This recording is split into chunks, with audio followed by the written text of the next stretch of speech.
নিতে পারি নাই।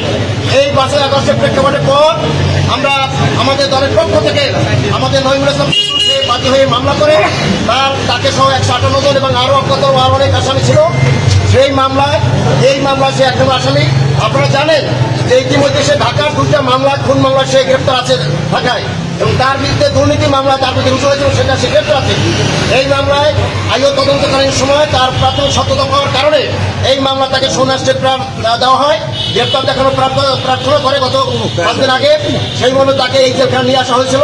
আজকে বিজ্ঞ আদালতে তাকে উপস্থিত করা হলে আইও তার প্রার্থনা নিবেদন করে বিজ্ঞ আদালত শুনানির শেষে এই প্রার্থনা তাকে গ্রেপ্তার দেখানো হয়।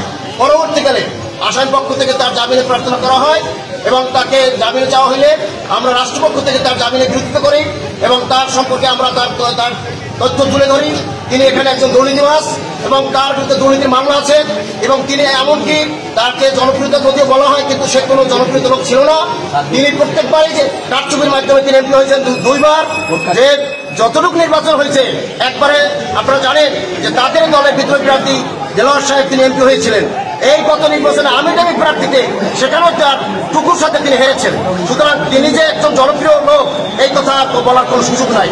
তার দুর্নীতিতে এই বগুড়া আজকে বগুড়া মানুষ লজ্জিত। তার কারণে আজকে বগুড়া মানুষ মুখ দেখাতে পারছে না।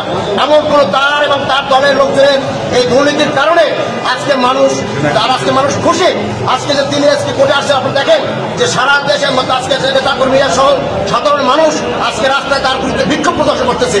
তাকে নিরাপত্তা দিয়ে আনালে আজকে কষ্ট হইতেছে। শুধু সে যদি আজকে জনপ্রিয় হতো তাহলে অবশ্যই আজকে এই অবস্থা হইতো না। সুতরাং তাকে আইনে আনা হয়েছে। আমরা বলেছি যে তিনি একজন অপরাধী এবং এই মামলায় তার সুনির্দিষ্ট অভিযোগ আছে। তিনি এই মামলার প্রিন্সিপাল 21 তাকে জামিন নামঞ্জুর করার প্রার্থনা করছি।